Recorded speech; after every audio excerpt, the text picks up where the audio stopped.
Joburg is very interesting. Where I come from, it's a small town. Here, it's a big city. A lot of different people from different places.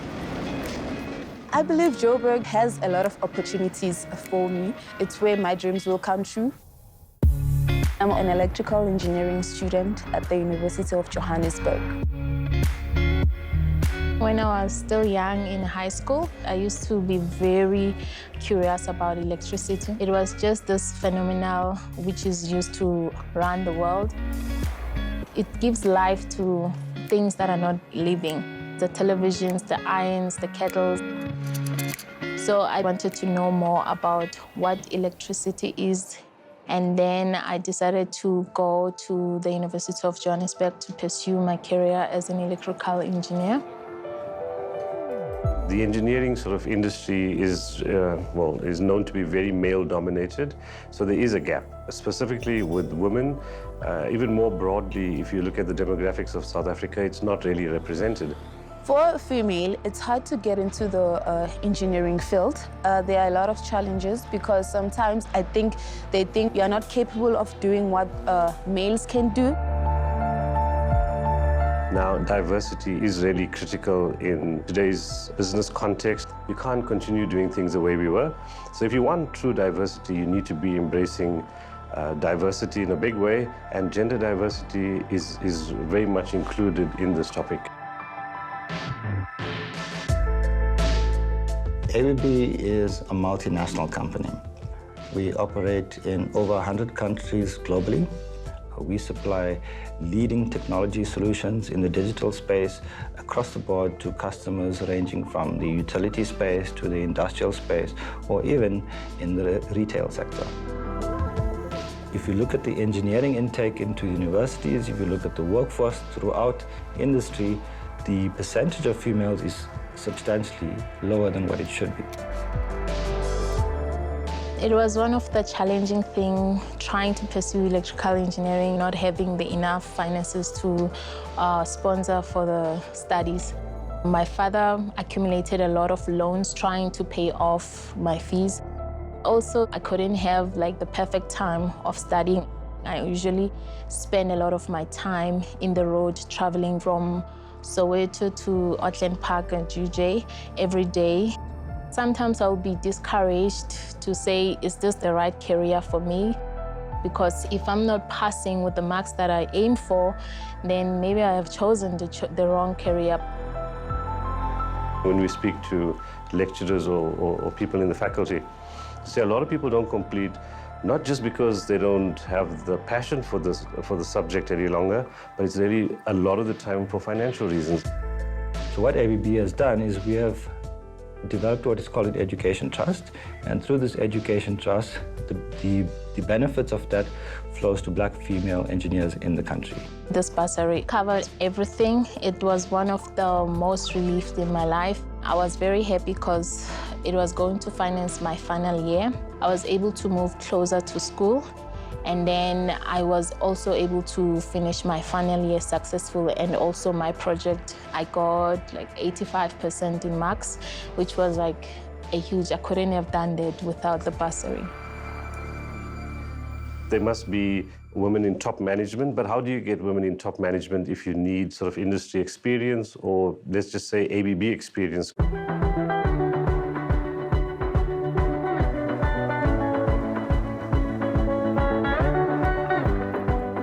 So what we see as a way to manage this is to create a pipeline by bringing graduates into the organization.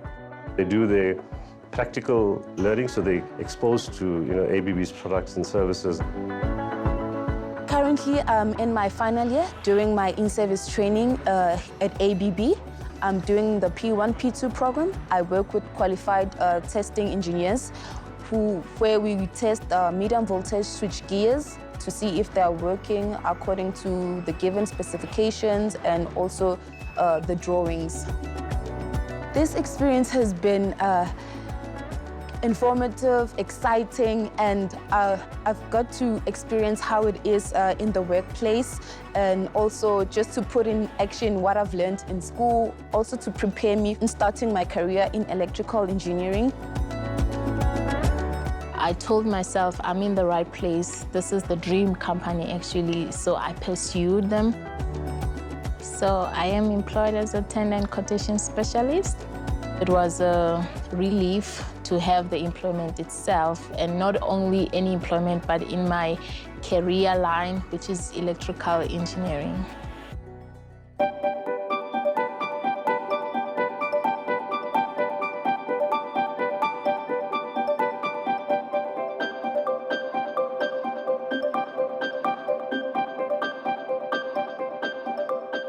The nurturing is really important for students, and people joining ABB. So take a typical career. A graduate joins and becomes an engineer in training, and then sort of registers with the Engineering Council of South Africa.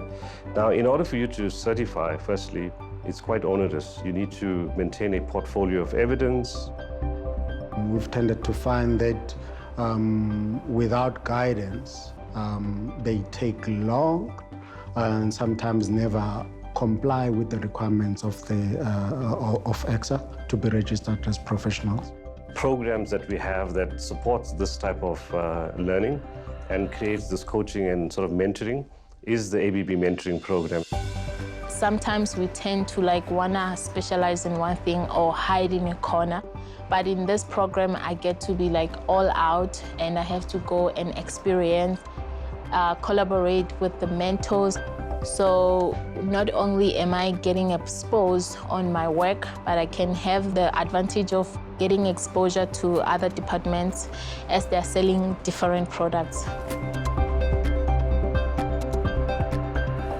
Kenzani is a wonderful young lady. I've seen her progress from wanting to sit in the corner to being out there, outspoken, and expressing her views much more confidently than she was earlier on. Whatever opportunities she's been exposed to, she's taken full use of those. And I'm not surprised that one of her mottos is using every opportunity that you are given for your benefit. And she's really taken up to that. In ABB, I see a growth, there is a very fast-tracked growth for women in the industry. I started as a test engineer. I would say I was identified as one of the engineering talents, not a woman talent, an engineering talent.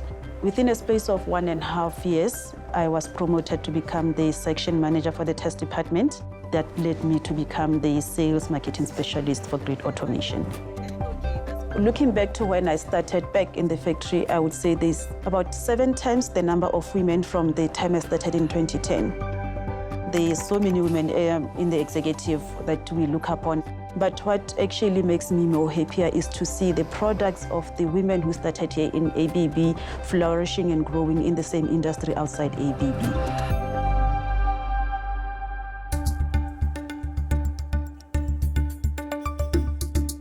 In South Africa, our unemployment rate is just far too high at the moment. And we have an untapped potential in the youth that we can bring into the organizations, train them up, make them employable.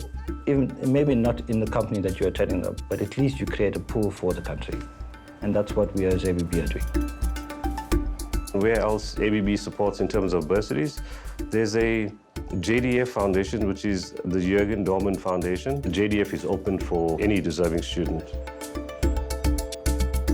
I always liked playing around with components, breaking radios, fixing them up, trying to see how they work.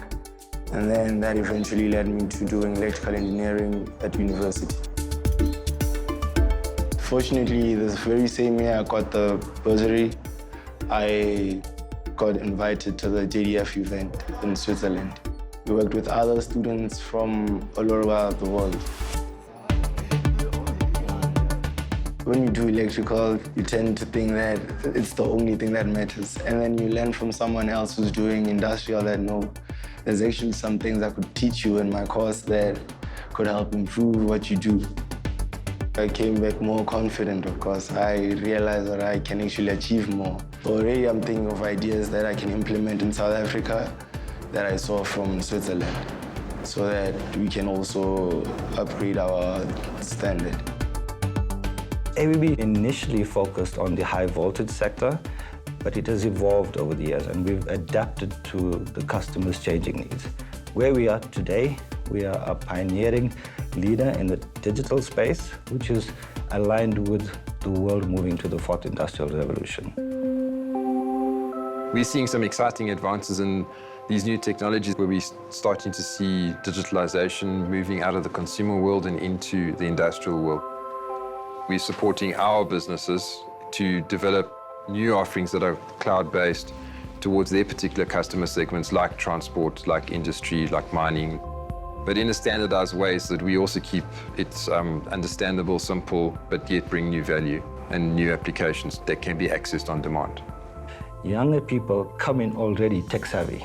The adoption rate for the new technologies is a lot quicker for the young people than for the older people. So we have to engage the youth, not only from a technology point of view, but also from a moral and a social point of view. I feel like they're opening more opportunities for female engineers, and I'm grateful for that. It makes sense that you tap into the youth to bring in the fresh ideas. It makes sense that you bring females and minority groups and disabled people also into the workforce. Make the workforce as diverse as you can so that they can perform at the best levels. I'm an electrical engineer by profession and in heart. It's embedded in me. It's something that I do because I love the profession. I like solving the problems in the industry. The most important thing in my career that in this company am I supported as a woman who's doing engineering to be able to reach my goals.